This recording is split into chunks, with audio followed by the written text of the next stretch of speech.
Nakaplano raw ang pagpatay sa dalawang Japanese nationals na pinagbabaril sa Malate noong Biyernes. Bago pa sila lumapag dito sa bansa, iniutos sa daw ang pagtumba sa kanila. Napag-alaman namang suki ng kasino rito ang mga biktima. Narito ang Express Report ni Ian Suyu. Iniharap ni Manila Mayor Isko Moreno ang dalawang suspect sa pamamaril sa dalawang nasawing turistang Japanese sa Malate noong Biyernes. Naaresto sa isang follow-up operation ang gunman na si Albert Manabat at ang kapatid niyang si Abel na nagsilbing tour guide ng mga biktima.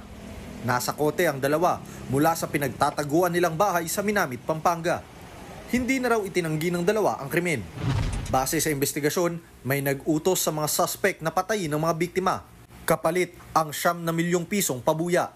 Personal na kakilala umano ng nag-utos ang dalawang Hapon. Napag-alaman ding madalas sa Pilipinas ang mga biktima para magkasino. Katunayan, galing sa isang kasino sa Pasay ang mga biktima noong araw na tinambangan sila. Merong problema sa kanila. Siguro may onsehan sa grupo nila. So, yes ma'am, sir, yes. We're also still investigating in this matter.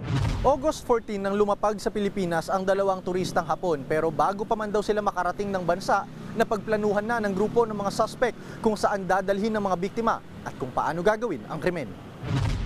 Ilang linggo raw ang pagpaplanong ginawa ng grupo. Nagkakandak na ng casing surveillance itong grupo nila at hinahanap na nila yung mga spot na pwede nilang gawin yung assassination. Paikot-ikot naglalakad at tinitingnan nila yung mga CCTV, pwede silang mahagip. May pauna raw na 10,000 pisong down payment na natanggap ang mga suspect, pero hindi tukoy kung naibigay sa kanila ang kabuuang halaga. Posible rin daw na wala sa Pilipinas ang mastermind.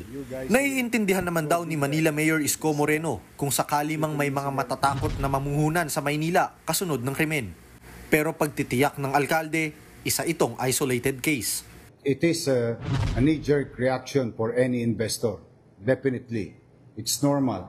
Not only for Japanese, but any other foreigners for that matter. Talagang yun ang unang ayaw na kami dyan.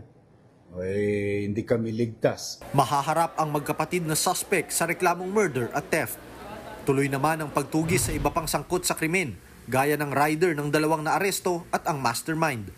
Babala naman ni Yorme, kapag ginawa nyo sa Maynila, hahanapin namin kayo kahit nasa kayo. Nagbabalita mula sa Frontline, Ian Suyu, News 5. Mga kapatid, Ruth Cabalco, para sa mabilis na pasada ng mga balitang dapat niyong malaman, mag-follow at mag-subscribe sa social media pages ng News 5.